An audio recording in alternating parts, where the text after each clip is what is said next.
What's good, everybody? Welcome into Inside the Green Room with Danny Green. I'm Harrison Sanford, and boy, oh boy, I know the Super Bowl is Sunday, but the NBA said, hold on, wait a second. We got some things going on in our association, and things did happen. Luka Doncic is now a member of the Los Angeles Lakers.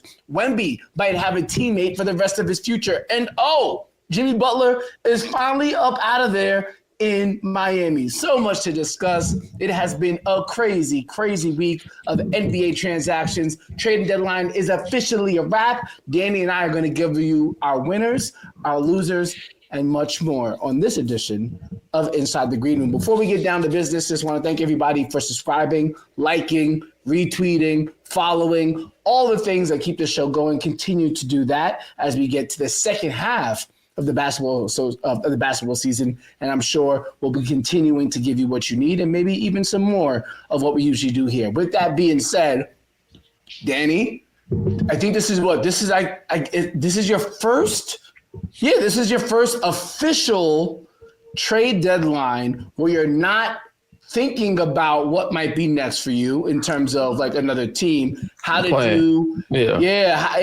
you take it all back? A lot less stressful. I'm just sitting back and watching. It wasn't like if the phone's ringing, if I'm going somewhere, am I getting picked up?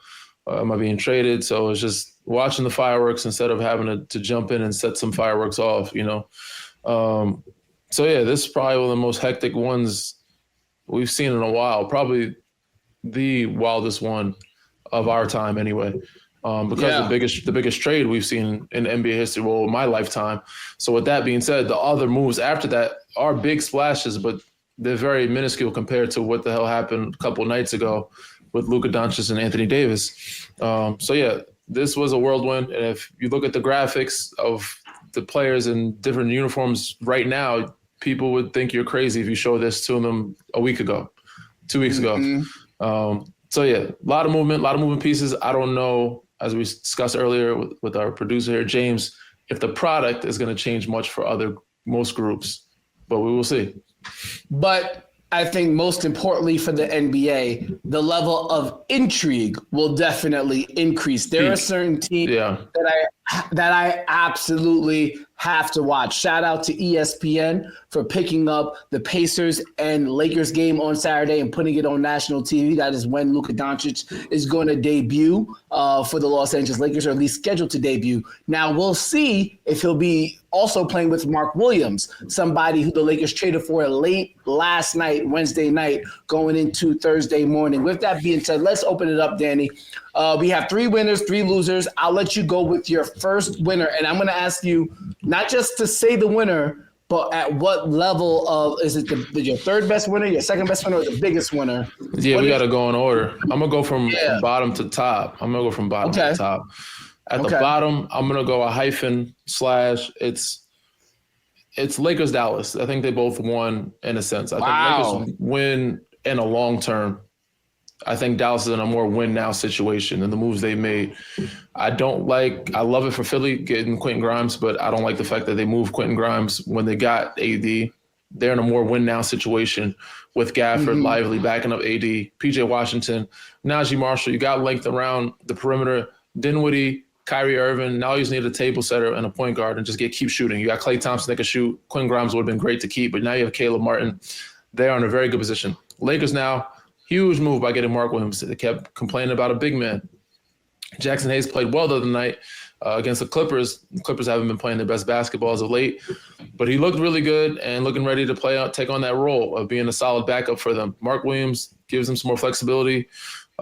Starting anyway, but it lightens the load for him. But ultimately, you lose AD, it's like now you need 2 bigs. You need to figure it out. So they got a big. I still think they need some more depth at that position. But getting Luka and having Mark Williams for the next 10 years, you've got to put them in a winning conversation. So those are my number 3 spot winners. Those 2 teams kind of evened out.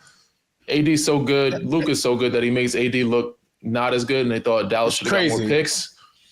Dallas could have capitalized more, opened up the window, got more picks for it, but ultimately both teams got what they wanted. And I think they're both they're in a winning conversation right now. I'll get to that move in just a bit. I have my thoughts, but let me go to my third biggest winner.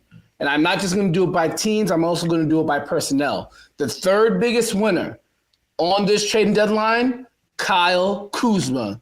Because Kyle Kuzma finally gets to play meaningful basketball. He was traded to the Milwaukee Bucks in exchange for Chris Middleton. Picks were exchanged. We're not going to get down to the nitty-gritty. You guys know where you can get all that information from. But essentially, Kyle Kuzma becomes the third member of that big three in Milwaukee. You might say he's not a big three-ish type of member, maybe it's 2.5. Nonetheless, Kyle Kuzma gets to play meaningful basketball after wasting away with the Washington Wizards. Danny, you won a championship with Kyle Kuzma. You know he could play defense. He could be a reliable shooter. He obviously has high energy. I think this is a great move for the Milwaukee Bucks because at the end of the day, as talented as Chris Middleton is, you cannot rely on him from a health standpoint. And to lose that production or not being able to rely on that production is too detrimental to what the Milwaukee Bucks are trying to accomplish. I also think it's another sneaky good move too because I think it allows them to play Giannis at the center more because Kuzma could play the 4, and then you can have Taurean Prince at the 3, Gary Trent Jr. at the 2, or whoever one of those, Andre Jackson at the 2, and Dame. I think he gives them versatility. He gives them championship pedigree, and I think he's going to go there and play determined basketball after being in purgatory for however long he has been in the Washington Wizards. Now, do I still think the Milwaukee Bucks are going to win the East? No. Do I think they're going to make the conference finals? Probably not. With that being, that's why I'm not saying the Bucks are winners. I'm saying Kyle Kuzma is a winner because now he can play meaningful basketball games again and actually return to basketball relevance. My winner number 3, Kyle Kuzma. Yeah, I'll agree with you on that because Milwaukee, I didn't have them in the winning conversation. They could have did a lot more. This is a good move for Kuz, and it's a good move for them, but ultimately it does not move the needle that much for them as a group. But happy for Kuz, he's out of there.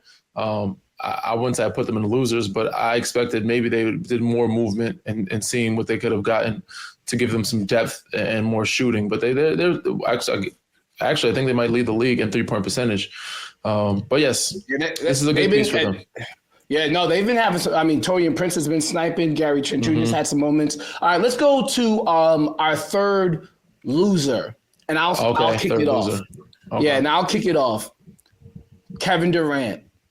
Kevin Durant is still a member of the Phoenix Suns, but report after report came out that the Phoenix Suns were actively trying to trade him. This has been, Danny, Kevin Durant is one of the best players to ever touch a basketball. Yes. He might go down as the most skilled scorer of the basketball. He had, with his height and his shooting ability, his dribbling ability, his playmaking ability, his coordination, he has been a pioneer in revolutionizing the game of basketball. And yet and still, I think we're going to look at Kevin Durant when it's all said and done and remember the failures more than we remember the successes. Failed in Oklahoma City, failed in Brooklyn. And unfortunately, because they weren't able to make any moves during this trade deadline to the point where the Phoenix Suns were actually fielding calls on Kevin Durant, I don't think this Phoenix Suns thing is going to go right. And at the end of the day, Danny, regardless of how talented you are, you have to be affiliated with winning. And I just don't see, there's just too many negative examples of Kevin Durant's career not going the way that it should, or his team's underperforming or not reaching their potential. This is going to be another smear on it. And he turned down the opportunity to play with Steph Curry, reportedly, because the Warriors were after him. That's neither here nor there. But I think this trade deadline going by again and seeing trade and just seeing Kevin Durant in trade rumors, seeing teams, seeing them saying, yeah, we'll take a call on you. It just lets me know that that everything that shines isn't gold. And that's, I think, where I'm going to look at Kevin Durant's career. He's been great. He's undoubtedly a pioneer, first ballot Hall of Famer, all of these things. But when I look at Kevin Durant, that is what I associate him with. I associate him with being a unicorn, with being a great scorer. I don't look at Kevin Durant and necessarily associate him with winning. And that's a damn shame. Yeah.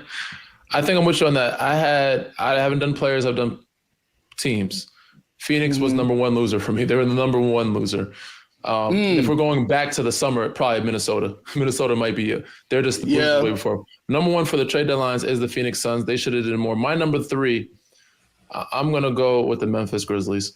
They made some moves ultimately to clear up cap space because they got to extend Jaren Jackson Jr., but they didn't get enough back for Marcus. They traded Marcus Smart. They traded Zach LaRavia. They had an opportunity to go get them a solid 3-man, like a Cam Johnson. They really Cam Johnson would have been great.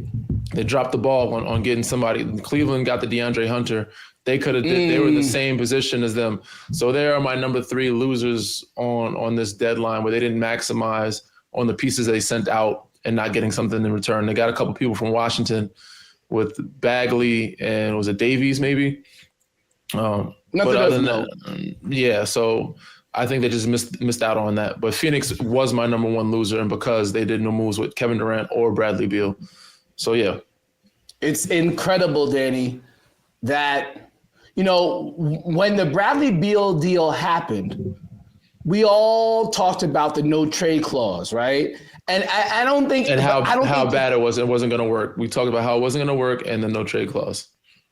But I don't think we could have predicted it would be this bad. And now, I mean, look how poorly they're playing, considering their talent, their front end talent at least. And Danny, I couldn't even imagine what it feels like to be in that locker room. Yeah.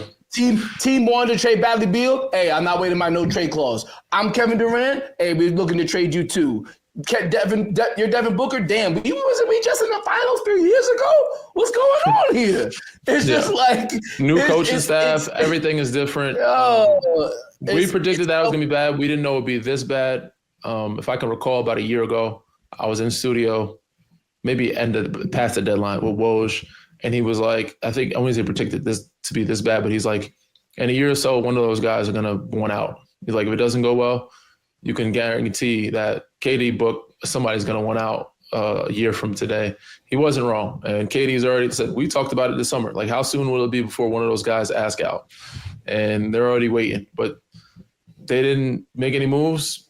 Ultimately, the players are the biggest losers, but the team as well is on the losing end of this deadline. KD will be on a new team next year. Where that is, who knows? And it's still fascinating. Bradley Beal might just say, I like living in Phoenix. Pay me my money. Incredible. Incredible. All right, go to your number 2 winner, Danny. All right, so we went number 3. My number 3 is Lakers. Number 2, I'm going to go San Antonio Spurs. De'Aaron Fox not giving up Stephon Castle or Devin Vassell. The fact that they didn't give up Castle, bro.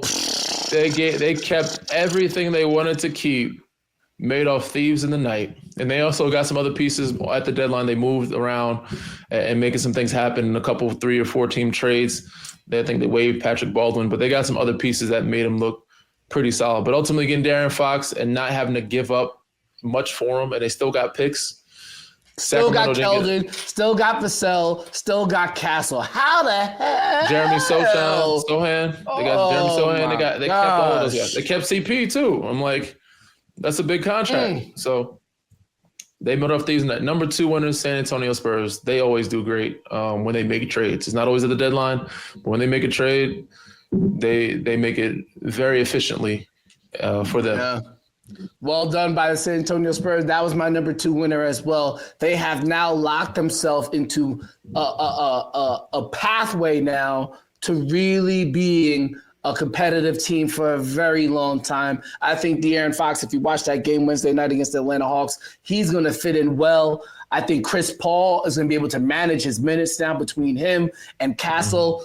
Castle's off the bounce. Like there's like springs on the basketball court when he gets off the ground. He's in the dunk contest for a reason. He's in the dunk contest for a reason. I think all they're missing, Danny, is a backup big, and maybe they can find one on the on the buyout market. But other than that, these boys cleaned up. Very scary team going forward. Very scary team indeed. And that's why they were my number 2 pick. I'll go to my number 2 loser.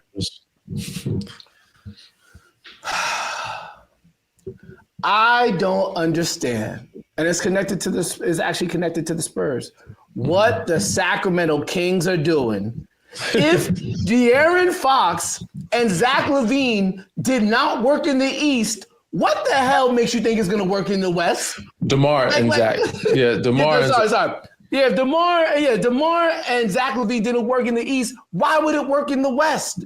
And you literally, it's the same thing all over again. And now you have a coach who's not as seasoned in Doug Christie.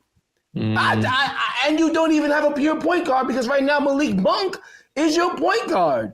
And this is not shade on Zach LaVine. I actually think the media has over exaggerated how bad he has been at times, or how I think they definitely painted a weird aura for him. He's still a very good player. He's still a very good player. When he's healthy and playing well, 25 plus points a game multiple times, like 80% of the games this year for Chicago. So he's a very good player. Yeah, his contract they think is very lopsided because of injuries.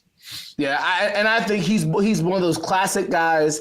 He could easily be like the Baker Mayfield of the NBA. Mayfield in Cleveland and Baker Mayfield in Tampa Bay. Yeah. Oh, word! I think Zach LaVine is a lot better if you just got to put him in a better position than what he's been in. But he stays healthy, he's fine. He stays healthy, he's fine. And granted, I'm not an owner, right? I'm not an owner of a team, so I don't understand the financial aspect per se of the Sacramento Kings when they might say we can rebuild or we can keep a competitive team to keep fans in the seats. I don't know what the actual. Danny, of course, that's how I think, right? I don't see or understand. I don't own the. Yeah, because you don't when you do that. Let's keep it real. Danny, let's keep it real. Certain owners don't own the team to win championships. They own the team as a potential way to just put money in their pockets. Best way to put money in pockets, make sure you have fans in seats. Some teams can't, and obviously I don't know this for certain, but I could pretty much feel confident in speculating that certain teams don't want to take a hit in attendance or can't afford to take a hit in attendance for 2 years, for 3 years. Because if they do, they don't want to take that financial loss. They would rather be 41-41, kind of in the mix for the play-in, an entertaining team, and that's all. And that's what the Sacramento Kings are. They're a Midland team, yet again, with no future and not a great present. It's a terrible place to be in, and it's not. And the thing that kills me, they could have done so much better. Domantas Sabonis, say what you want to say about him, but he is an all-star caliber player. You probably get something nice for him. DeMar DeRozan, they should have never got DeMar DeRozan in the offseason. They were one of those people who had money just burning in their pocket and they decided to spend it. They should have never touched him, but they did. He can still be traded. And then you moved in Zach LaVine, who has nobody wanted Zach LaVine. How did you end up having Zach LaVine? Number 2 loser to Sacramento. I could go on for days. I just don't understand why they're doing what they're doing. This was a clean opportunity to just rebuild, go through the draft, get a lot of assets. The fact that you just let San Antonio get De'Aaron Fox and you didn't get Castle back is absolutely absurd. And better picks. The picks they got were like, you look at them like, wait, those aren't that great. What are y'all doing? Yes, I wouldn't necessarily call them losers. My second losers was the Denver Nuggets. They just didn't make anything happen, and they were the team that people were talking about. De'Aaron Fox could go there, for Jamal Murray match. They just needed depth for them to put themselves back in contention. They were a team that we have expectations for, like the Phoenix Suns, like the Milwaukee Bucks. At least those teams made moves. I don't think Denver made any moves at all. And, kudos to Mike Malone for believing in his team and saying, we got what we need. Don't touch nobody. Cool. But outside looking in my opinion, you guys need a little help. Jokic is great, but he needs somebody to help that second unit when he's off the floor because they're just really bad when he's not on the court. So I thought they were losers because they didn't make any moves at all. But Danny, I understand that viewpoint, right? And I think it's true. They could have definitely gotten more reliable play off the bench. But at a certain point, And you can go back to all these teams that have won championships, whether it be the Boston Celtics last year, getting production from Peyton Pritchard and from Sam Hauser, whether it was you can look at a lot of, I mean, whether it was your Al Raptors Horford, team, or you can look at your Raptors team, the Fred VanVleet and Norman Powell, guys who came up in the organization and eventually end up being quality championship level role players. At the end of the day, it is up to Mike Malone, the skills development department, coaching staff. It is up to them to take players that are drafted and to eventually have them being contributing players. Like, I get it. You could go out there and get the fix and potentially get the fix. But at a certain point, to have a financially sustainable franchise, you have to be able to build from within. Outside of, so Strauver, Peyton Watson, Christian Brown, they just have to play better. They just have to play better, point blank, period, because it's not sustainable to keep going out there in the marketplace to get all of these, to fill every role. At a certain point, it has to come from internal because you're not going to be able to afford it. Yeah. And so agreed. I understand what you're saying, but at the same time, I'd be looking at, I'm sure Calvin Booth, I think, is in charge of the front office here, the general manager. It's like, yo, I drafted this guy at the end of the first round. I drafted this guy they can't, they've been They're here basically for a while. saying you're drafting the wrong pieces. We're not using them. Oh, you're not coaching them right. One of the two. Yeah, one of the two. But ultimately, Denver should have made some moves, put themselves back in contention. They're not there yet. They're a good team that could be in the top 4, top 5 in the West, but I don't see them winning much. It was either them or Minnesota. I didn't see Minnesota's been losers since beforehand, so I got Denver Nuggets for the trade deadline. And I guess my number 2, like I said, my number 1 loser, we'll go to that. Might as well go to number 1 winner after this. We had Phoenix. I already told you Phoenix of why they're number 1 losers. You can tell me what your number 1 loser. You go, okay, yeah, my number 1 loser, then I'll finish with my winner. My number 1 loser in this whole equation, the Golden State Warriors. And I know for some people it sounds crazy. How could a team that picked up Jimmy Butler be a loser? Because now you just signed on to more misery. Nothing worse than signing on for something that you think is good that's eventually going to be bad. And they signed Jimmy Butler and they gave him an extension. They're going to be in the tax more than likely at some point, and they also still haven't paid Jonathan Kuminga. So what's going to happen? Are y'all about to trade away Draymond Green? I don't think they are, right? That doesn't seem like something they would do. So somebody tell me how Draymond Green, Jimmy Butler actually fit on the basketball court at the same time. And especially if you add in Jonathan Kuminga, 3 players who are not known as shooters. How does this work? How? I don't see it. And so the pressure to yes, I understand there's a pressure to make sure that Steph Curry is playing competitive basketball. But you have to be wise in how you go about said things. This roster doesn't make any sense. It just doesn't. And they're signed on to it for multiple years. This is not a half season. If it was a half season experiment, and especially because you got off the Wiggins contract, I bet. But you signed on to getting Jimmy Butler and gave him an extension. So this is what the roster is going to look like. Who outside of Buddy Hield, outside of Buddy Hield, Danny, you were a great defender in your time. Mm-hmm. Outside of Buddy Hield and Steph Curry, who are you actually going to feel bad about cheating off of? In terms of like your guard to Jimmy Butler, Steph Curry comes off a pin down. You gonna feel bad about leaving Jimmy at the 3-point line?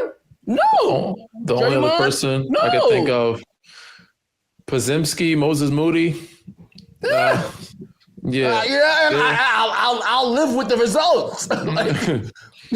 It's incredible to me that that's what they made. They signed on to this. Yes, they made a move, so I couldn't particularly put them in losing. And Jimmy, I feel like hopes any organization. It's a weird fit. That's why I couldn't put Lakers at the top of my winners, because Bron, Luka, and Austin do very much the same things. But in the long term, they keep somebody for future. So I don't think they're in a great win now situation until I see their fit together on the court. But yes, Golden State needed to make a move, and they did. And I think Jimmy will give them an edge defensively. He'll make plays. He's an upgraded version of Draymond. When Draymond's out, he can pass. He can score better. Ultimately, they could find ways to find some shooting at some point, hopefully in buyout market or this summer. You just got to surround those guys with a bunch of shooting. But it ain't going to work, bro. We'll get into the winner. The number one winner, and I think we're on the same page when it comes to this, the Cleveland Cavaliers, my dog. Maybe we might be wrong, but I like Cleveland. Nah, that's not my number one winner, but they definitely did a great job. I got Cleveland Cavaliers. This DeAndre Hunter move might have closed up shop in the East for them. Boston's closed up shop is crazy. Closed up shop is crazy. Boston is a lot of trouble, bro. They might have they're a winner for sure, but closed up shop is crazy. They are on Boston. Listen, Boston is not on heels anymore. They're in the kitchen. They got their feet up. They're getting comfortable. You know what I'm saying? If Boston don't move some real furniture, they'll be healthy. They better do something to make sure they're uneasy. They get home court advantage too. And now if they win the East, we can play this back that they closed up shop. DeAndre Hunter is a hell of a huge piece. They gave up a lot for him, but they needed to. They needed to get this person. Sucks for George and Karras. Those are my guys. They're going to Atlanta, and they had gave up 2 picks as well. But yes, this is what they needed. They needed depth at the perimeter, especially the 3 spot.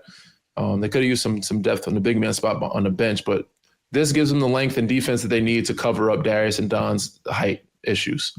You got DeAndre Hunter, you got Evan Mobley, you got Jared Allen, then you got Max Strus coming off the bench. You got a bunch of other guys with some size coming off the bench. Isaac Okoro, you got defense, and he also can shoot the ball. He can shoot the ball as well. So this was a huge move. It may seem like it's very minuscule, but this was a big win. They got a complete roster now. Yeah, they got a complete roster. And I also think the way that Ty Jerome has played off the bench for them made it a little bit easier for them to move away from Karras. He's been huge off the bench. Yeah. Huge off the bench. You spent your last bit of time in the league with the Cleveland Cavaliers, and you and I talked about how you could potentially fit there because that's what they needed. They needed a 3-and-D wing. Can you take me into what your discussions were, maybe what your thought process was when you played with the Cavs, with Mitchell, with Garland, with Evan Mobley? Yeah, and how quintessential that 3-and-D role, which DeAndre Hunter could play, is going to be now. I never got the opportunity. So me and JB, just whatever it may be, we didn't click. We're on the same page. But the conversations before I got there is what they needed. They needed shooting. I just didn't get the opportunity to get some minutes on the road with those guys. But I think if we would have got a chance to do something, like I could have played, and I was like, get older, get a little bigger, a little stronger. I could play, the game is smaller. I could play 3 or 4. I was guarding Julius in the playoffs. So I could play, I wouldn't say 1 through 4, but switching out, I guess guarding and trapping, whatever they want to do. But Kenny, I don't know what his takes are. I don't know what he's looking at. It's obviously a different coaching staff. But they figured out how to play good team basketball with the group they have. Now they added another threat, another piece, which I'm interested to see how he, maneuvers this piece, not only maneuvers, but how they gel with him and how quickly they can make that happen. But this is something they were lacking. This is something they needed. And Dom was begging, we need shooting. We need this. And, the reason why there was rumblings of a lot of these guys after they lost wanted to get traded because they felt like they weren't being heard. Maybe Kenny's listening. Maybe Kobe is listening. Maybe they're getting some things done.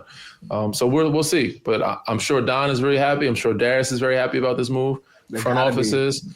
I feel like the whole group is, but this is what they were looking for. This is what they're begging and asking for, and it looks like they got it done. Yeah, they have. I would argue they might have the most complete roster in the NBA. They don't have a shooting 5, but they're pretty damn close to a complete roster. Dean Wade. Nah, he's not a 5, but I understand what you're saying. In today's game, he's 6'10". He could play the 5 easily. Here's my number one winner of the trading deadline. And remember, Danny, I don't necessarily do it by teams. I don't necessarily do it by players. I do it by personnel. Mm-hmm. The number one winner, Rob Pelinka. It's over. That man has given himself elite security for however long he needs it. Now, when he first came in, obviously he got celebrated because you were on that title team that won in the bubble. Everything was great. Rob Pelinka couldn't do any wrong. And then he did wrong. bad trades, eventually getting Russell Westbrook, fumbled up what could have been a mini. At some point, you got to get right? Yeah. But the Lakers, shout out to them and the ownership there, showed their faith in Rob Pelinka. And Rob Pelinka, because of his history as being an agent, because of his history, this is a classic example, Danny, of all of your work, all of the work that you put in your career, paying off 20 years down the line, 30 years down the line, because it's a relationship that he had with Nico Harrison, dating back to the time where Nico Harrison was working with Nike and Pelinka was working with Kobe Bryant. Their association is what allowed this to happen and allowed it to happen behind the scenes. And if it doesn't go behind the scenes, I don't know if this deal happens. But nonetheless, for Rob Pelinka, you have now brought in LeBron James, Anthony Davis, and Luka Doncic to the Lakers brand. You are and you've already won a title. You were celebrated. And now what made his job so difficult, Danny, was that he had to appease LeBron James, a 40-year-old superstar. That is a very difficult thing to do. If I was in charge of things, yes, I want to give LeBron the best roster, but at age 40, this thing can go sour in the snap of a finger. But now I have Luka Doncic, who just went to the finals last year. So now, if I'm Pelinka, I'm a kid in a candy store. Do the snap for me again. I need to see the snap again. But, bro, yes, I'm with you. Kid in the candy store. So my question to you is, do you think he was under pressure and made this move for LeBron, or you think he's doing this on his own? I think he did this move because it's best for the Lakers brand. That's it. Mm-hmm. And do you think this pushes LeBron out? I don't think this pushes. I don't think it pushes LeBron out because I don't know. Because I think in my heart of hearts, I believe that at 40 years old, LeBron still wants to play basketball, but he's not trying to.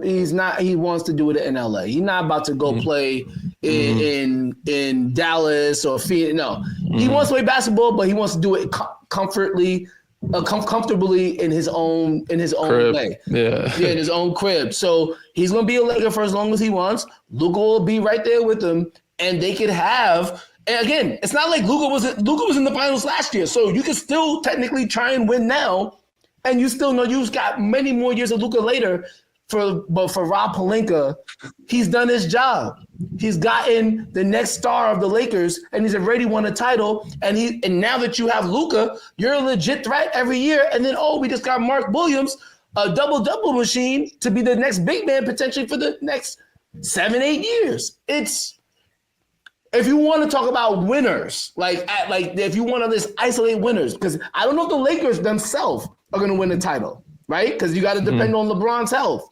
Mm-hmm. But as a winner, there is nobody who is walking around with more Teflon than Rob Pelinka. Nobody. Well, he said he had to make a good move at some point, right? I mean, he's made a couple, and I feel like we've had a couple deadlines or even summers where like, Rob made it happen. Circle back and it's like, this team ain't what we thought it was going to be. It was just a summer ago. They're like, this is the pieces. They're going to be in the Western Conference. Yeah. Every time it's around all these Lakers fans, I'm like, this is a good team. We'll see how they put it together. It comes down to coaching. It comes down to health. It comes down to a lot of things and mesh and fit and style. But I will agree, this is a big move for the future. This is for when Bron is done. You got another Bron behind him, does the same thing. And you got a big man and you can surround him with shooters. You can figure out after that. Cap space is going to be open. AD is gone. Bron will be off the cap at some point. And now you got space to fill it up with shooters and Cam Johnsons if you need. He's probably looking at 2.5 to 3 iterations of this team he can mess around with. You have the Luka and LeBron. You got the immediately after LeBron, and then like you the Lob Clippers and the Kawhi PG Clip. Like he can get 2 or 3 iterations. Yeah. Like how Doc had different eras. He's with that. Yeah, good. I mean, good for him. If you're a Laker fan, you're very happy with him. Now you look back and say, hey, it's not on Rob no more. He got the stars. Mm-hmm. That's what they want. That's what they got. You go back to the coaching staff, go to the players, go back to the coaching staff, the other players. But Rob himself, he's Teflon. Rob is safe. He's safe for a good 3-4 years, 5 years. Yeah, and to be fair, it did look a little bit rocky for him because it hasn't gone right really since they haven't had a championship roster ever since the championship roster, and which is a damn shame. Well, there was they've been to the Western Conference Finals in 1 year, but they didn't think that was a championship roster. And there was a couple summers they were like, "Oh, this is the team," and they're like, "Okay." So he put together they got Christian Wood for cheap, they got so and so for cheap, and they're like, "This is the year," and it just didn't pan out. So some of them look like really good rosters. You just never know until you see the product. Yeah. Once again, shout out to James saying a lot of moving furniture, but will the product or result keep the intriguing fans' viewership? Time shall tell. With that being said, we got to get up out of here. It has been a fun trading deadline. When we come back next week, now we could really get into the games. We could really get into predictions now, because now we know what the rosters will look like for the rest of the year.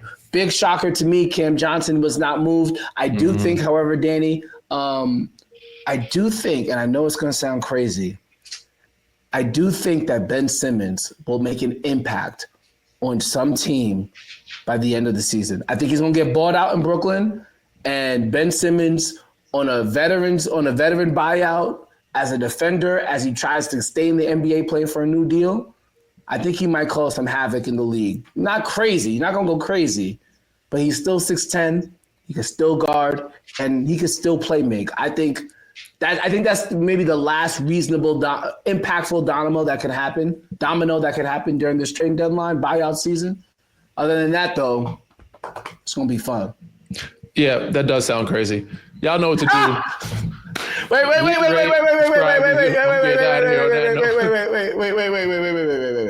Before we go, we got to put it on wax. Okay. I hate to say it. I really hate to say it, but I got to be real. Kansas City Chiefs lay the points, 3 straight Super Bowls. I'm going Eagles. They're going to be talking about Patrick Mahomes all week, bro. I'm going Eagles.